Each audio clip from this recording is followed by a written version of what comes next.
Is alcohol an IBS trigger? Yes, alcohol is a strong GI irritant and a potential colon carcinogen. It can cause painful spasms, urgency, and diarrhea, as well as bloating and rebound constipation. The worst drinks? Ones that contain other IBS triggers as well. Carbonation, coffee, dairy or coconut cream, fruit juices that are high in fructose. Does this mean that you can never drink any alcohol at all, ever again? It might, but maybe not. If you're not sure alcohol bothers you, eliminate it and get your diet stabilized.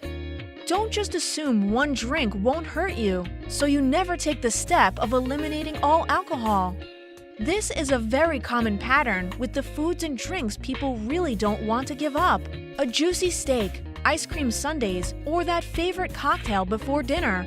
I definitely sympathize, but it's better to know for sure how your body reacts to triggers. IBS doesn't often respond to wishful thinking, unfortunately. Already stable? Carefully try one drink and see how it affects you. Tolerance is greater when your IBS is stable, as your GI tract is less hypersensitive. How you drink, not just what you drink, could make quite a difference. One light drink after a high-soluble fiber meal or a dose of tummy fiber may be tolerable. This is especially likely on an occasional instead of daily basis.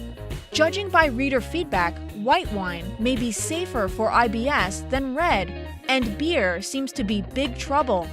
Having a drink when you're feeling relaxed instead of stressed can make a difference as well. If you do drink, have at least one glass of water for each alcoholic beverage. Alcohol is very dehydrating, and this seriously impacts constipation and bloating. Even better, follow up your booze with actively helpful drinks like fennel or peppermint tummy teas. A happy exception?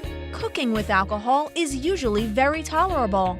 The alcohol evaporates and carbonation dissipates. You'll get all of the flavor, but none of the risk. Special case, if you have Crohn's or ulcerative colitis, as well as IBS, avoid alcohol completely. Tip takeaway: when it comes to IBS, alcohol is the devil's brew. Avoid completely or limit your drinking to small quantities, infrequent occasions, and happy, not stressful events.